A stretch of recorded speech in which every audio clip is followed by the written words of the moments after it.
Good morning, everybody.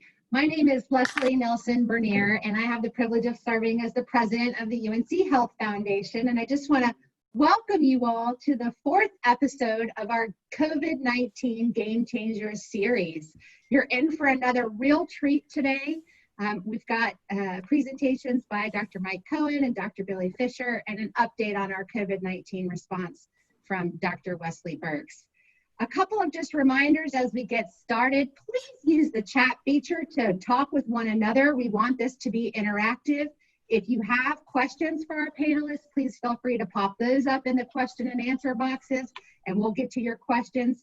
Numbers of you have also sent questions in beforehand, so we've got some of those that we'll cover at the end. And we're just looking forward to a really nice interactive presentation this morning. So I'd like to introduce you to our CEO of UNC Health and Dean of the UNC School of Medicine, Dr. Wesley Burks, to get us started.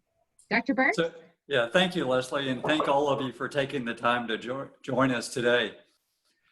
I'm excited to be with you and excited especially to be joined by my colleagues, Drs. Mike Cohen and Billy Fischer. So Mike and Billy, thank you for being with us today. Before they update you on the work that we're doing, I want to share just a brief update on where we are as a system across the state of North Carolina and our system response to COVID-19. Just some statistics that help you frame what we've done and what we're doing now. So in our 11 hospitals across the state of North Carolina, we have 141 patients that are currently in the hospital. And that's down from a few months ago, a high in the 190s. So you can see the differences. We've had over 2,600 cumulative hospitalizations across our 11 hospitals, most of it here in the Triangle, but again, it's more recently been out in the rural parts of the state. The average age of the patient being hospitalized is in the mid-50s. We've done almost 135,000 tests, and the positivity rate is just over 8%, which is not unexpected. We've had about 2,500 discharges and just below 300 deaths. And the average age of the death, like nationally and other places, is in the mid-60s. So one of the good pieces of news is that the models that we've used to forecast where we are and make sure that we have, from a healthcare system, the resources to take care of our patients, indicates that we've right now reached a peak and we're starting down on that other side of the curve. What would change that is another wave of COVID coming through our communities, either because of things going on in the universities or opening up our state in some way. So the advances in clinical research that Mike and Bill are going to talk about even give me more opportunity for just a really good outlook compared to where we were several months ago. There's still virus in our communities, as we've seen with the outbreaks at the universities and other places. But from a state standpoint, and again, where we sit from a healthcare standpoint, the behaviors of social physical distancing, wearing masks really has worked, and our knot looks really different here in the Triangle in the state of North Carolina than it does in many places. So as we started each of these game changer events, it's been nice to ask our panelists, the people that I get to work with on an everyday basis, just how they're doing. So just some personal reflections on what the last 6 months, and when I say 6 months, for many of us, like all of us on this, it can feel like 6 years or even longer than that. So Billy, if you don't mind sharing to begin with. Yes, sir. Thanks so much for having me. It is remarkable that we are really 8 months into this, and certainly 6 months within the US. I was involved with this outbreak back in Korea and Azerbaijan and Geneva when Switzerland was having their outbreaks. And so I've been able to see kind of this evolution from Europe to the US over the past 8 months. And I think that one thing that strikes me is that in a relatively short period of time, that the collaborative nature at UNC has allowed us to really, I think, make some significant advances throughout this pandemic. And one of the most important, I think, was establishing really a center of excellence in terms of diagnostics and care. Diagnostics really spearheaded by Melissa Miller in setting up the diagnostic ability at UNC, and then David Wall and Amir Barzan in terms of making sure that access to that diagnostic capacity was available to everyone in the area. I think those were two big cornerstones. With that, we were also able to establish two COVID-specific treatment units in the hospital.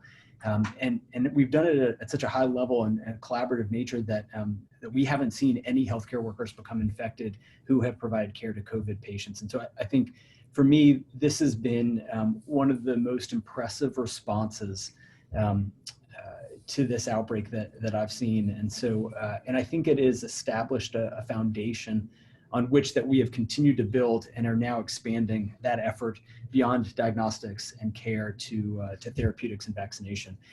So from my perspective, I think that collaborative nature has been one of the silver linings in I think a really difficult moment for all. I'll stop there and okay, Billy, thank you. Take over. As we were on earlier on something different, and I commented over Billy's left shoulder is a paper mache model that his kids did. And so I've already put in my order for our neighborhood to have his kids make me one. So Leslie will be marketing them later. So Mike, if you don't mind sharing some personal reflections. Thanks. Well, thanks. I'm really pleased to be here this morning, especially because my understanding is the members of the Jurgen family might be on this call. And for many years, I received support from the Jurgen family for the kind of work we've done in infectious disease. So I want to make a special effort to thank them right away for their really invaluable support of the work that I've been doing. So I was always busy with all the work that goes on in infectious disease, and then COVID came along, and COVID for infectious disease specialists is like fire to a fireman. You know, there's not like but an opportunity to participate in the activities, no matter how kind of grave the situation seems. And I've really done three things in the last 6 months. One is tried to work to understand the rules that govern COVID. And I'll talk about that in a little more detail in a few minutes. Second, the people like me, older people, and I don't want to give away my age, but older people like me were repurposed to be leaders for the NIH of COVID and Operation Warp Speed of COVID activities. So I serve as one of the leaders of the COVID Prevention Network, which is assigned by Operation Warp Speed to help develop vaccines and other prevention efforts at our sites around the world. We have now 192 research sites in the United States and 72 research sites in the rest of the world. And what you see on the news about vaccines and monoclonal antibodies, we're pretty deep under the hood of helping to try and realize those dreams of these prevention efforts coming true. So that's taken a lot of time. And then third, I serve on the UNC COVID Executive Committee. And what happened was that the UNC Chapel Hill and the UNC system need to have very elaborate and detailed plans to try and allow higher education to continue. And so we then as a group in the COVID Executive Committee decided with the various organizations that we could not bring students back in the spring. The decision was made to bring them back in August. There were parts of that decision that were correct and other parts that are obviously flawed for all the publicity received. So I spent a lot of time working with the university and the system on how we can sustain higher education in a time of COVID. I'll talk in a little more detail about all three things and then leave plenty of time for people's questions as we go forward. So Wesley, let me turn it back over to you. That's what I've been doing. That's how I spent my summer vacation. Okay, good, Mike. So thank you. If you want to go ahead and talk about some of the work that you've been doing for the last few months, then that'd be great. Okay. Well, I think that there's kind of three things I'd like to discuss. The first thing is when there's a new infectious agent, we actually have an orderly set of behaviors that transpire. It may seem disorderly, but it's actually orderly. The highest priority when COVID struck was to understand the rules that govern the virus. And there are two sets of rules that we're pursuing. One, what are the rules of transmission? How is this going from one person to another? And this, Wesley mentioned the number R0 or R sub-zero. That number is the rate at which the number of people who would be infected by a single person. So the bigger the number, the more dastardly the epidemic. The smaller the number, the better off we are. When we do prevention efforts in infectious disease, we try and make the R sub 0 go below 1. That's a measurement we can use. Now, so what are the rules about COVID? And in a very short period of time, we figured this out. The most important rule is that the virus is most efficiently transmitted when there is little distance between people and respiratory secretions are exchanged. This requires, and this distance, whether it's 3 feet or 4 feet or 5 feet, in the absence of a mask, this distance allows a fairly efficient transmission and for some people super spreading. So we quickly came to understand that this is an aerosol going from one person to another. We have a lot more trouble understanding the contribution of surface contamination. We don't understand whether or how many people get COVID from touching a surface, but we think it's not that common.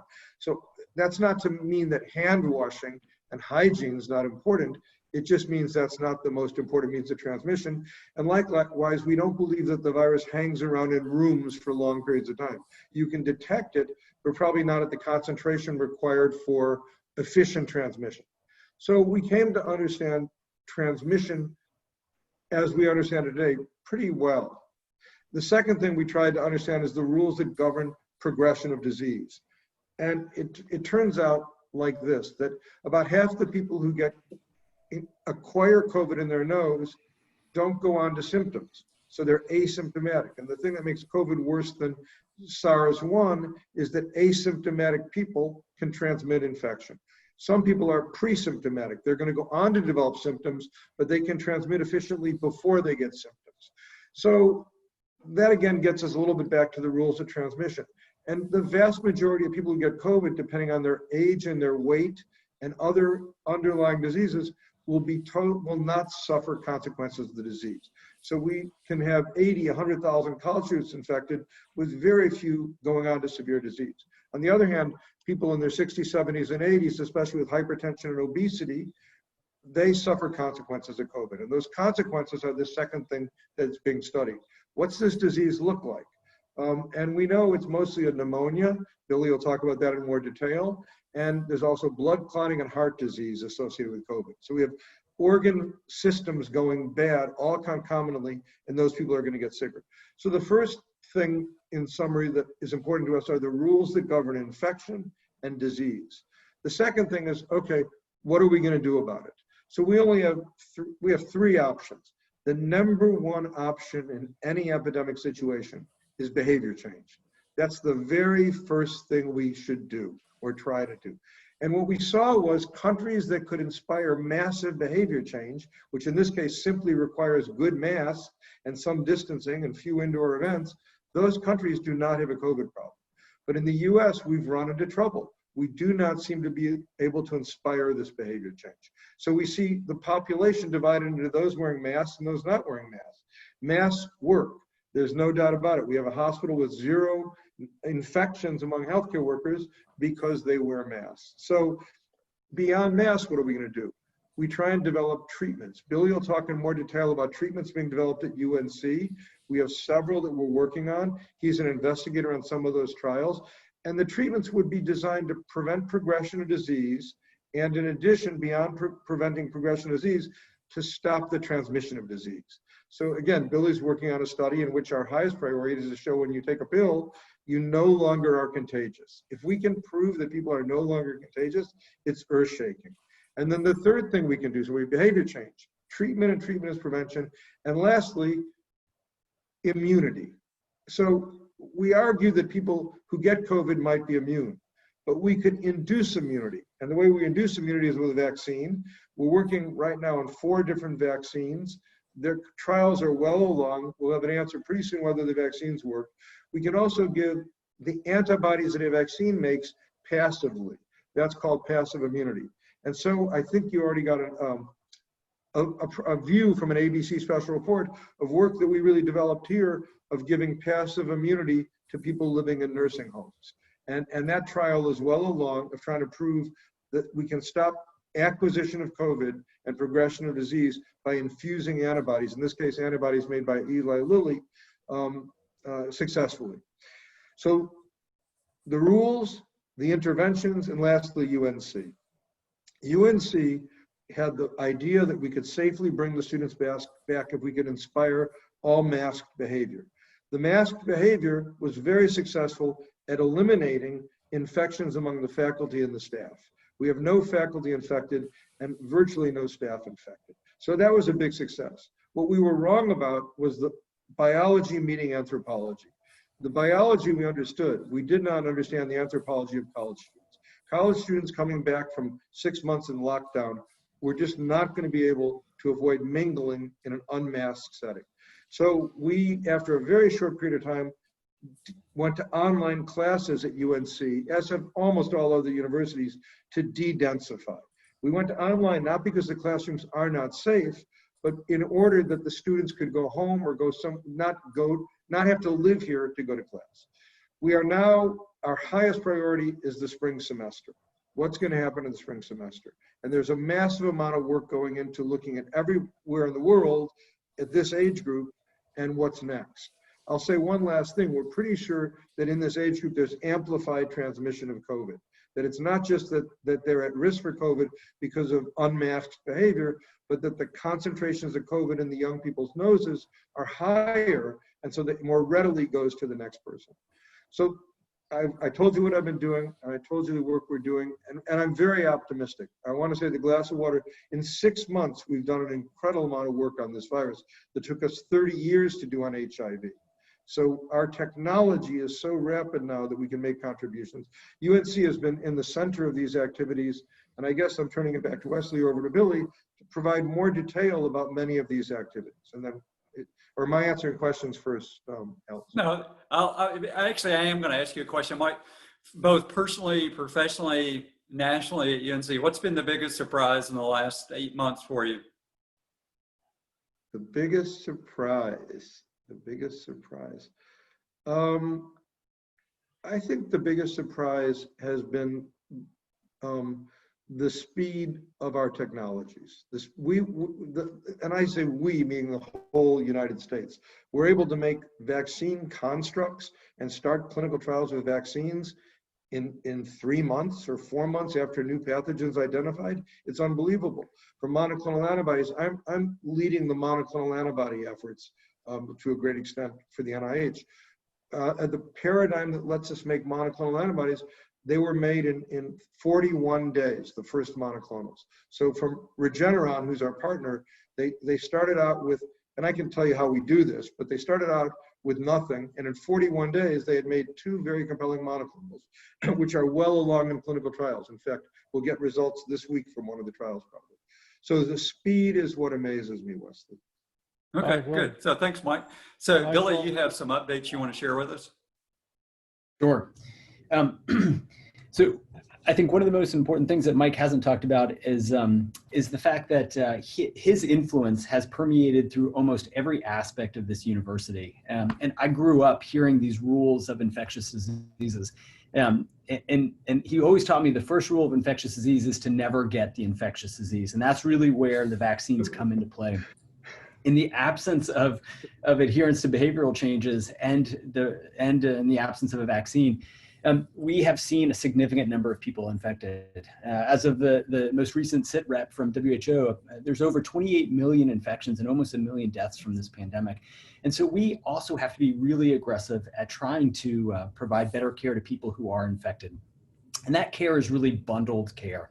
It's a combination of both really good supportive care combined with potentially antiviral interventions or immune modulatory interventions. And I'll talk a little bit about kind of both of these areas.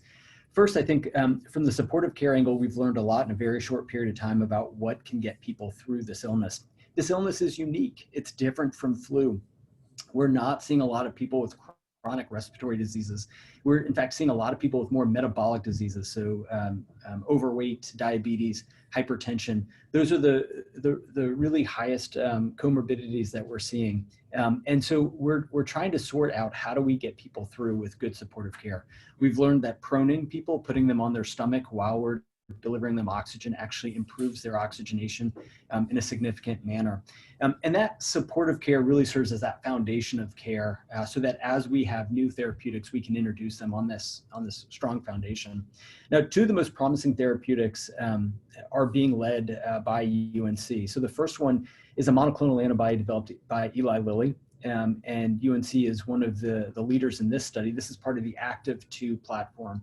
It's a platform under the Warp Speed umbrella to partner with multiple sites across the country to look at the most promising interventions. And the first one is this monoclonal antibody that's developed by Eli Lilly. Now, antibodies are these disease-fighting proteins that our body makes naturally. And what Lilly did that was really interesting is they screened 50,000 people who had this infection to try to identify the protein, this antibody, that is the most effective at binding to the virus and preventing that virus from binding to cells and causing disease.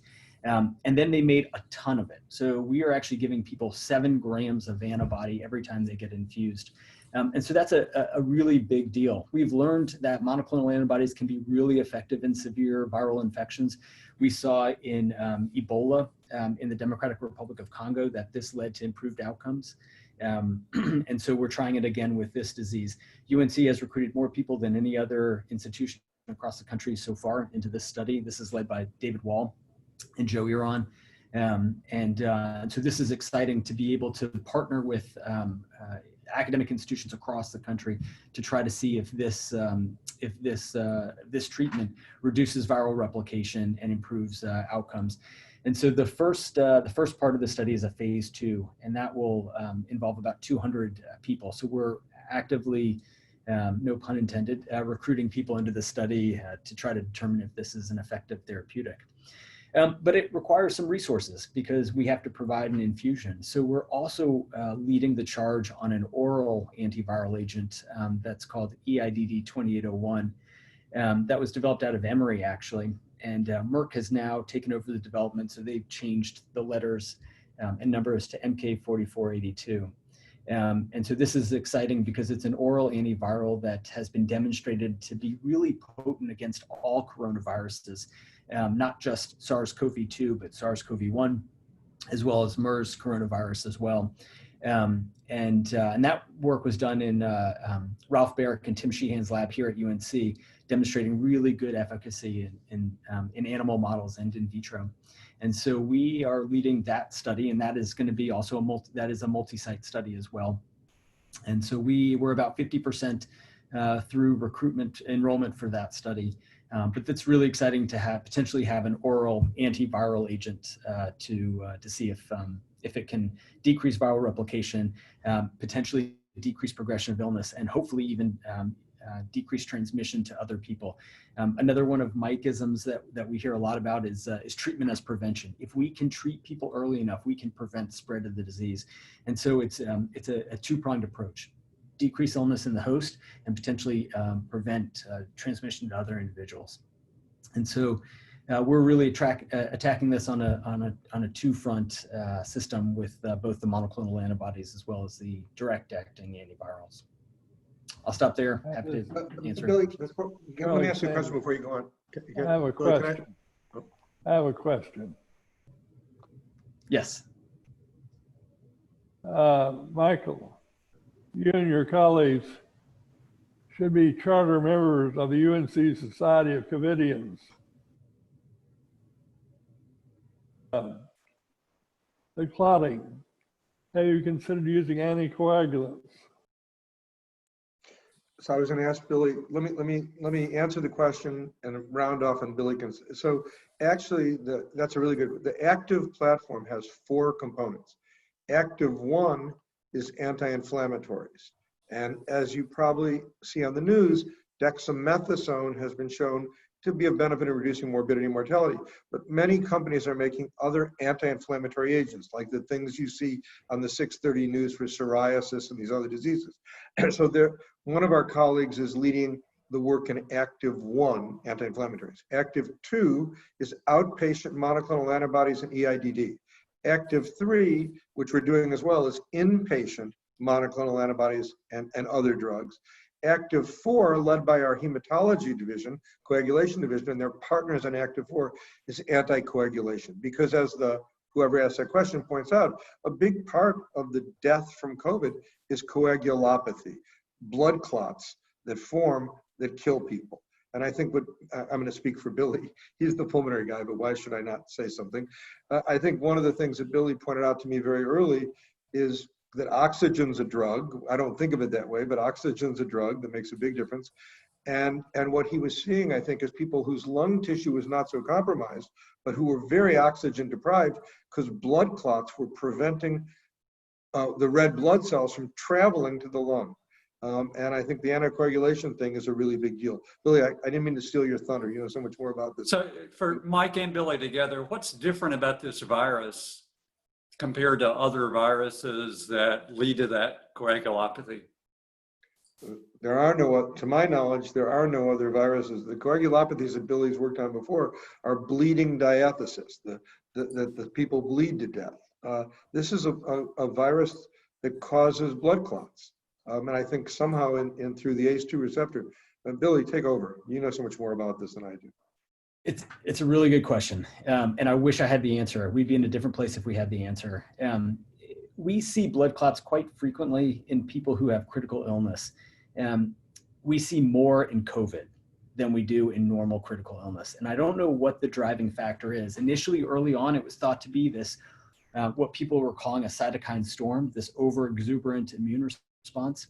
But actually we have data at UNC that suggests that systemically in the blood, we don't see this dramatic cytokine storm. We see high levels of inflammation, but it's coming from somewhere else. And so these findings are the building blocks to answer that question. And so very early, actually it was in Korea, I was seeing patients in their COVID unit and was noticing that, as Mike was saying, their lungs were soft, but they were had very low levels of oxygen. And this is quite different from what we typically see with people who have influenza or other severe respiratory diseases. And it actually made us start saying, we need to look in the blood vessels because their lungs are so soft and they're very hypoxic. They have low levels of oxygen. And so we partnered with our hematologist to really start looking at that. And one of the things we found is we don't see a lot of cytokines circulating in the blood. And so we're looking for other places. We're looking in the compartment of the lungs, and we're looking for other forms of inflammation to determine what's the mechanism that drives this increased clotting. Okay. One thing to add, let me add one thing. And the thing is that treatment, we change our treatment algorithms every week. So treatment is dynamic. It's not like, like something static. And treatment has improved dramatically. So Wesley, I think, was talking about the demographics of our hospital. The death rate is way, way down in the United States and at UNC because treatment is so much more aggressive. But the real breakthrough that Billy is working on is somebody comes in with COVID and they get a positive test. We give them a pill or an infusion and they don't need to worry about progression of disease. That changes the world. And it kind of bleeds into this question somebody asked, what's the new normal? When are we going to get back to normal? What's the new normal? Well, the new normal is not going to be for some period of time. What'll make the new normal is kind of people embracing masks as more normal as Asia has done, as not like some stigmatizing thing. That's going to go on for some period of time. A treatment that makes you secure that if you get COVID, you're not going to die. So you're not so afraid of getting COVID. Right now it's a fearsome disease, even though most people do pretty well. And then lastly, a vaccine that's safe and reasonably effective. And all of that ought to happen. Most of us think that by next summer, some of this will happen. That we'll have a reliable drug to give people. We'll have a vaccine for the people at greatest risk. And we'll have masks better accepted by a large part of the population. Also. So that answered one of the chat questions, which was my goal there. Okay, Mike, thanks. Billy, not to let you off the hook, like I asked Mike, personally, professionally, what's been the biggest surprise for you in the last 8 months as you've been working on this?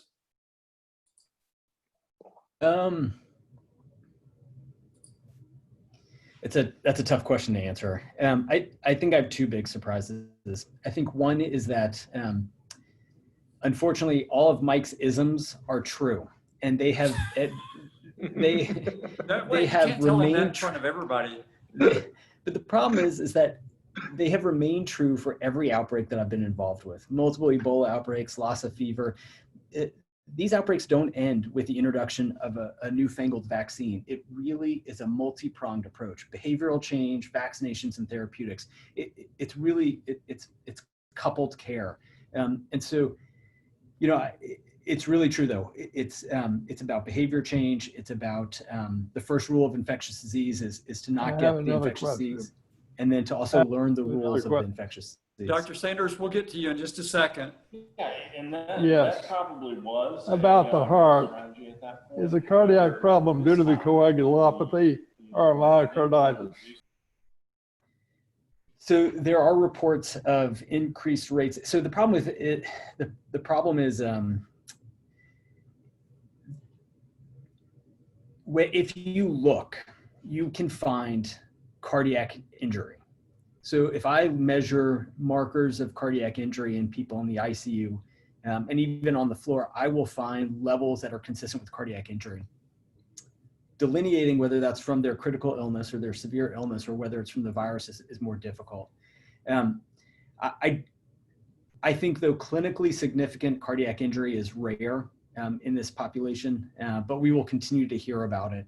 To be honest, I would say though that of the people that have evidence of cardiac injury, I think it's probably more likely related to inflammation than it is to thrombus, but it is a mixed bag.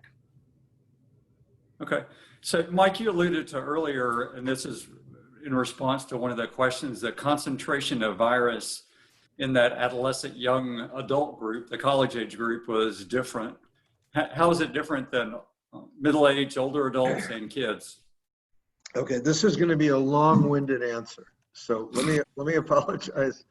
I apologize, but I can't stop myself. So this gets us back to R naught.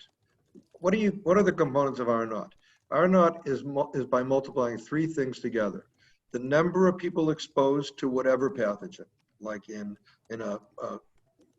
any setting. If it's one person in a household versus a bigger household, that's the number of people who could be exposed, times the duration of contagion. That's a really big thing. That's why treating people with something that stops them from being contagious will be a huge thing. Times, and this is important, the efficiency of transmission. How do you decide how efficient something is? Generally, the efficiency for most infections depends on how much of it you have. So the more you have, the more you can infect somebody else. So studies that have been done to date in children and young adults seem to suggest, for a variety of, measured in a couple of different ways, that there's more virus in the nose. And that would lead us to believe that the possibility of more virus means that more people will get infected from that person. We haven't proven this because we don't know how much virus is required. That's called the inoculum required for infection. It also finally gets us to these surfaces. We can recover the footprint of a virus on a surface, but we have trouble recovering what are called replication competent viruses from surfaces. So therefore, in these young people, young children and college age people, there is the possibility that the higher concentration of virus in the nose is amplifying transmission to the next person. There is one other thing that's going on now, school of thought, and that is that the more virus you get, the more likely you are to get pneumonia. I don't know how Billy feels about that. That there's something about a big inoculum coming to you that promotes, even with your other underlying risk factors, promotes faster progression of disease. That's a question for Billy, really, whether he believes it or not. I have one other question. What about the long haulers? Okay. Yeah, so I tried to respond to some in the chat. The long haulers the longitudinal complications of COVID are really, really important. I think we have to understand both the acute setting as well as the longitudinal setting. And there are a number of observational studies that have been set up to look at that. Additionally, a lot of the treatment studies have been extended to look at whether or not those treatments can interrupt those longer term complications. To get to Mike's question about inoculum, it's a really, really important question. And I think this is part of the rules of the disease. It's also a very difficult question to study. We can answer that question here.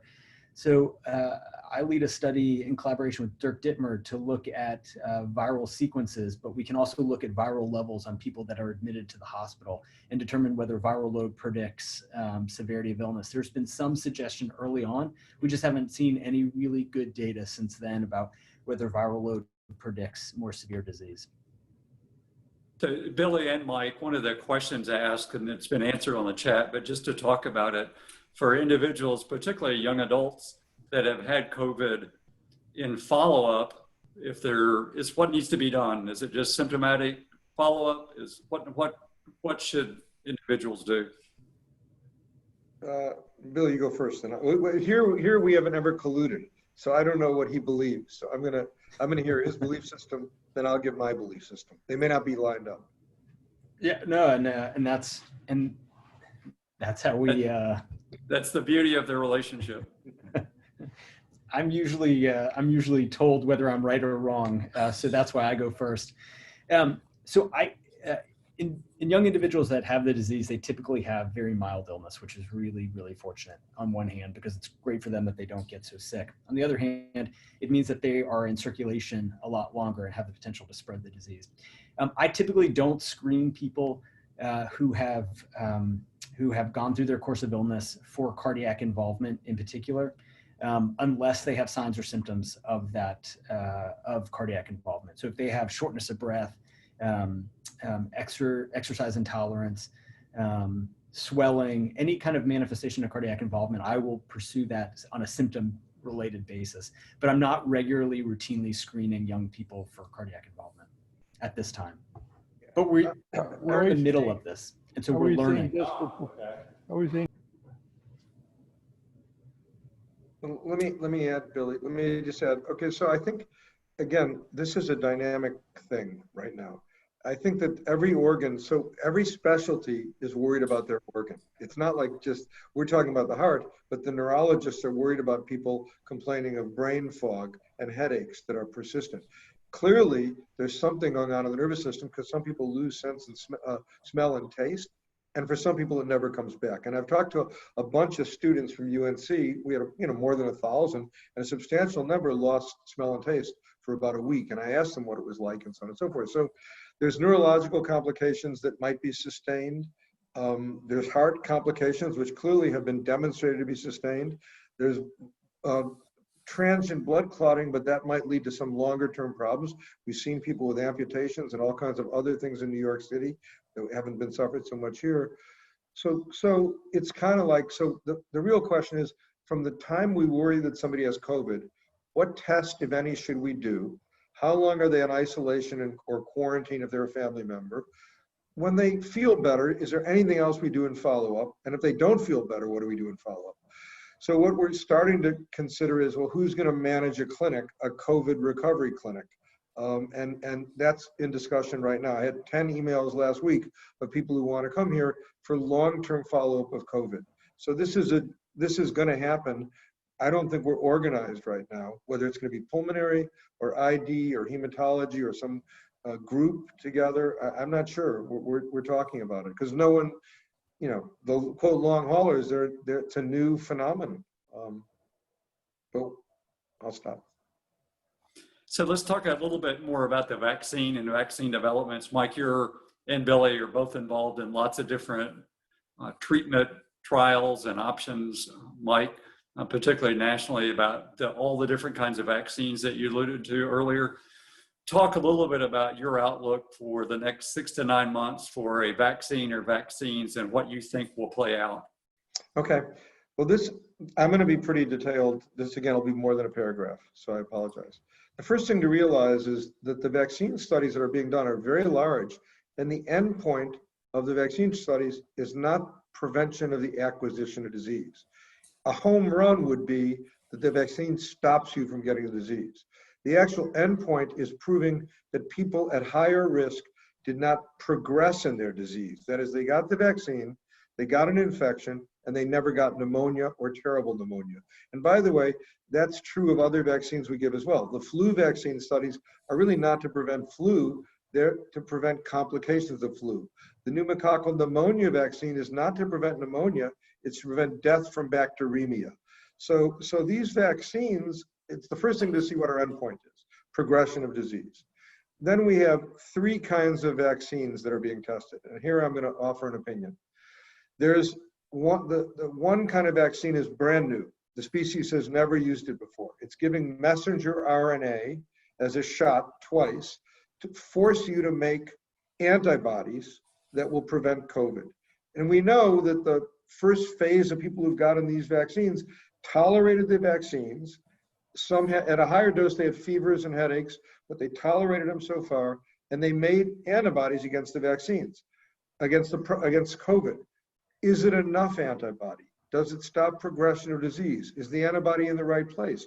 That's why we're doing the clinical trials. That's the mRNA vaccines, Moderna and Pfizer. The second kind of vaccines are also pretty new to the species.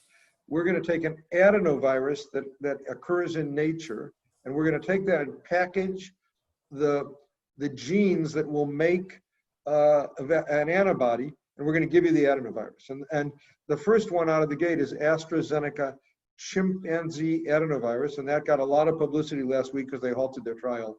At least it's halted right now in the United States. There's other adenovirus trials going on. The Chinese are doing adenovirus trials. The Russians are doing adenovirus trials. And Johnson & Johnson will do an adenovirus trial, all with somewhat different adenoviruses.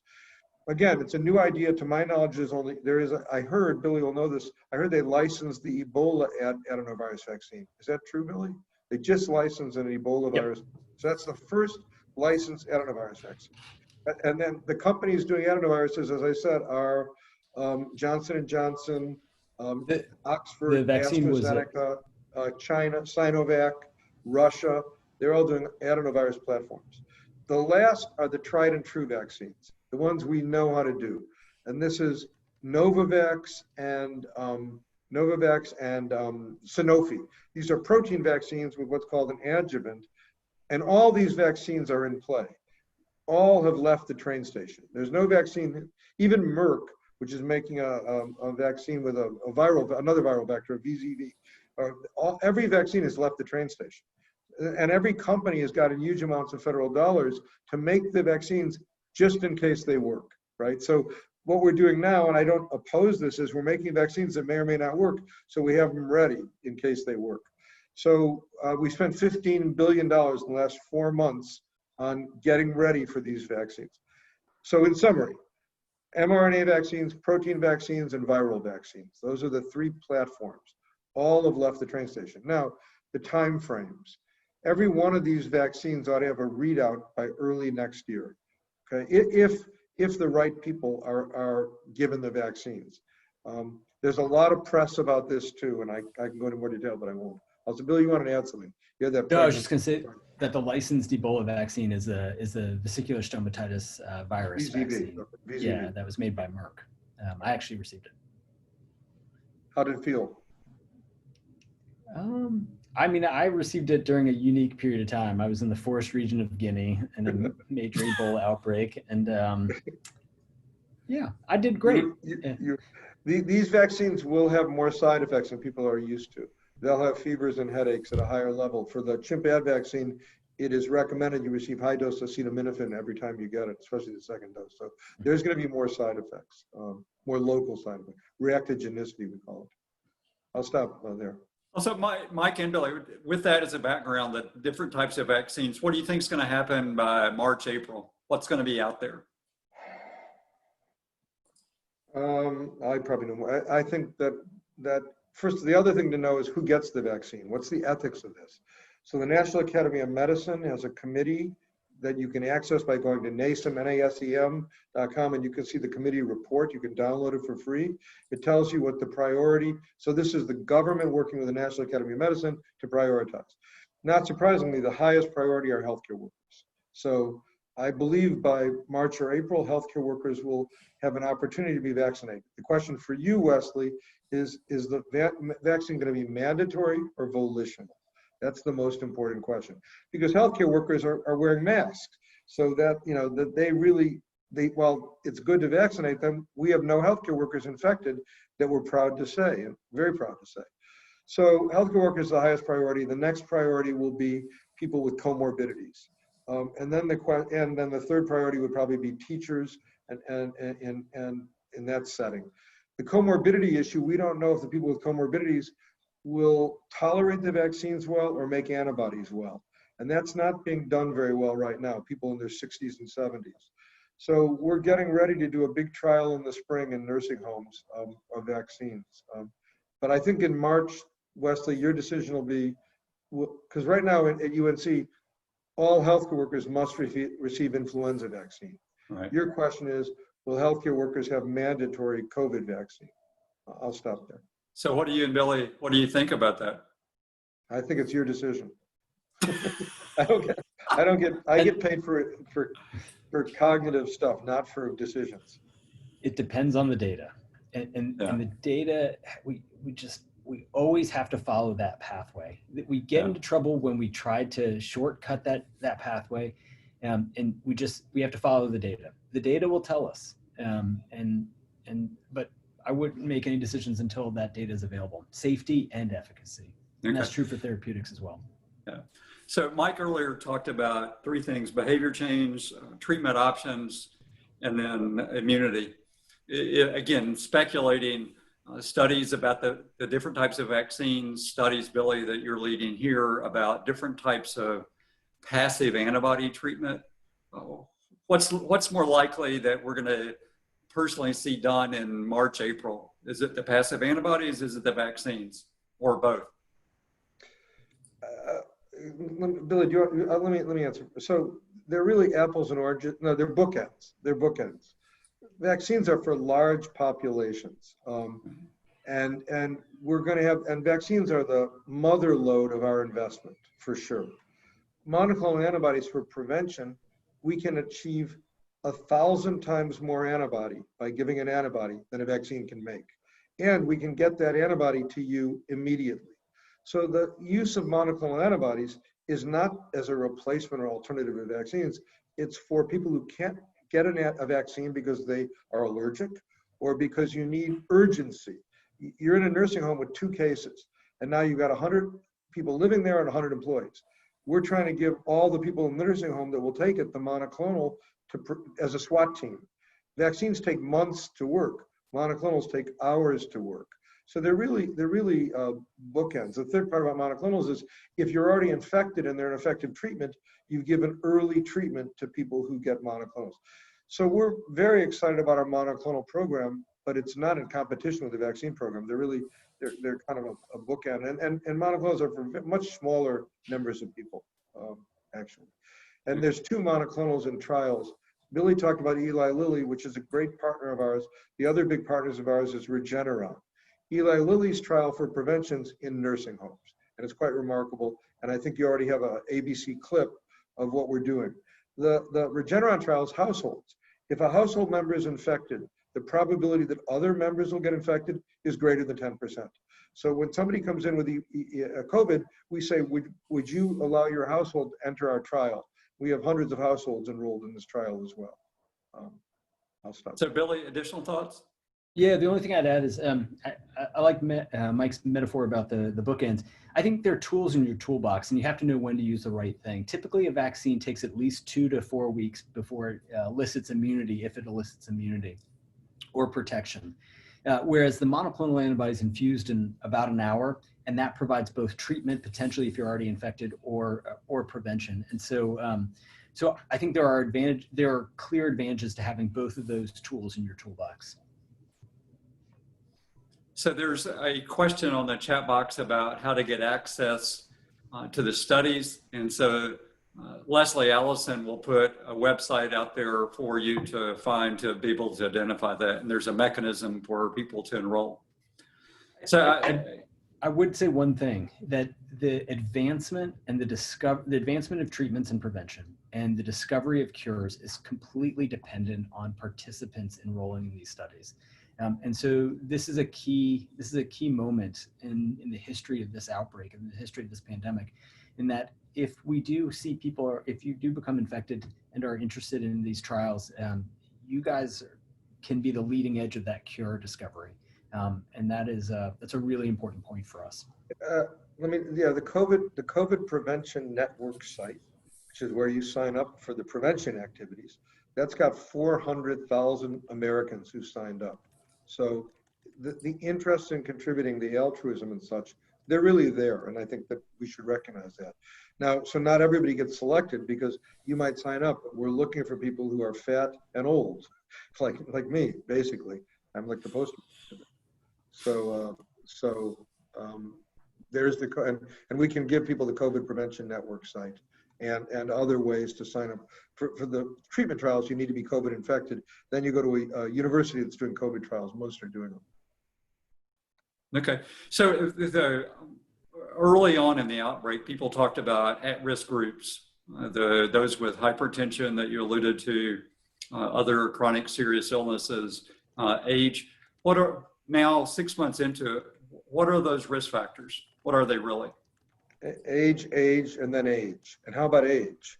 Age would be a good thing. And age outweighs. There's just a paper, I think it was this week in one of the journals, a big paper of age, and age. But of course, with age comes, for Americans, 30% of Americans have a body mass greater than 25, or it was greater than 30 probably. And those same people have hypertension. I think, ironically, HIV and cancer and bone marrow transplant and a lot of things that you would think would be just terrible risk factors have not surfaced as important risk factors. Age buries all other risk factors. And Billy, do you want to add from your point of view?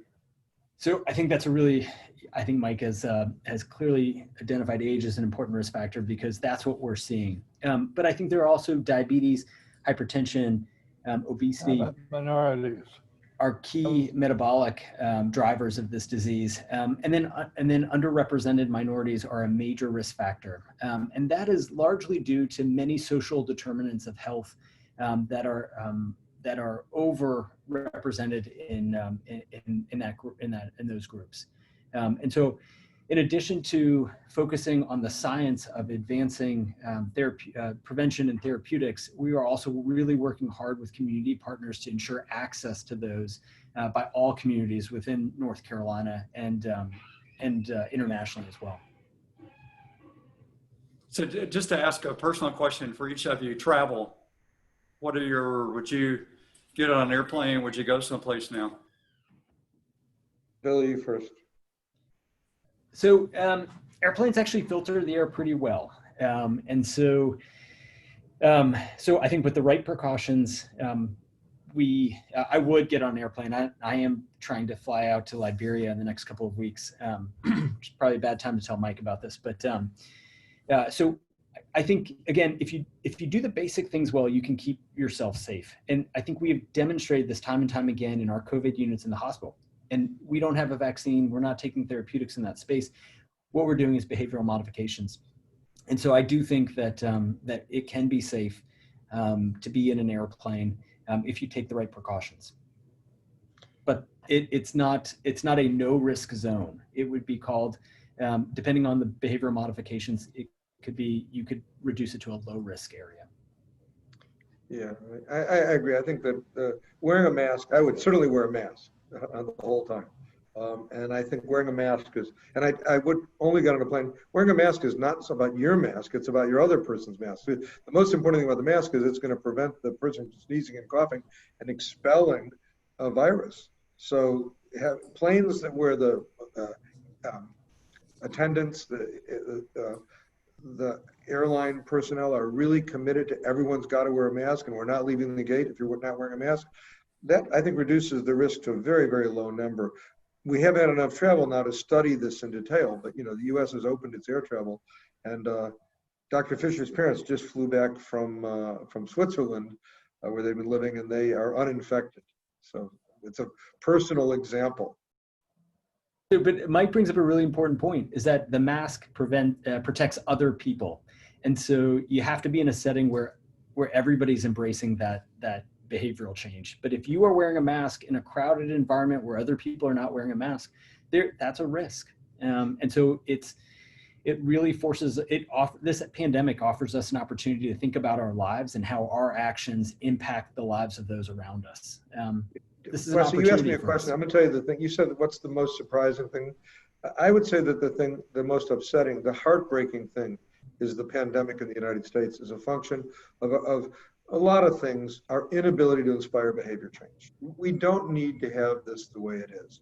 And it I think everyone in my field is just heartbroken about the morbidity and mortality, the higher education consequences, because we were not able to inspire behavior change. Where other countries have done this, whether they do it through draconian mechanisms or through altruism, other countries have had greater success than we have. And I just don't see how we need to learn a lesson from this. Because this isn't our last pandemic. We're going to have another. And if we can't get the population to help with behavior change, it's going to be a continuing problem. And Right. it's truly the most upsetting thing about the pandemic is the unnecessary suffering. So thank you, Mike. One last question. Is there evidence that college athletes are at a higher risk of having sudden cardiac death syndrome if infected with COVID-19? Billy can take the responsibility for that answer. I've not, unfortunately, I haven't seen any data to suggest that. Yeah, I agree with Billy. The thing we've seen is the argument that some athletes who've been followed very closely have had some persistent carditis, although it's too short a time to know whether that carditis will actually compromise heart function over any period of time. But that's why the Big Ten, I think, decided very precipitously not to have, I don't know what their final decision. They're rethinking their decision. I mean, UNC and many other schools are testing, but the student athletes are tested at a rate like professional athletes. And they're not going to be allowed to play if they're positive. So you would catch them pre-symptomatic, and then you would sideline them for the duration. So I don't think that student athletes are put at particular risk. In fact, they're tested so much, probably their risk of consequences of the disease are lower than the general population because of the mandatory testing. So Billy and Mike, as we wrap up, thank you for just being on with us today. And every time I'm with you, I learn a lot from you, and I'm definitely inspired by the work that you're doing. So Leslie, if you want to wrap up. Sure. Thank you so much. Thanks again, Dr. Cohen and Dr. Fischer and Dr. Burks. If you are moved by what you've heard today and you want to know what you can do to help us, I would like to just point you to our COVID-19 response fund and think about making a gift to support the work that you're hearing about and many other things that we are doing here at UNC Health. Dr. Burks also made mention of our COVID-19 website, so it's posted here on the screen as well to get more information about the work that we're doing. And I just want to again say thank you so much to our guests for joining us today. We'll look forward to session 5, episode 5 of Game Changers on Tuesday, September 29th. This one is going to be a real treat around health equity with Dr. Crystal Sine, Dr. Michael Arthe, and Randy Towns. It's going to be terrific, so you'll be getting an invitation for that very, very soon. Thanks again for joining us.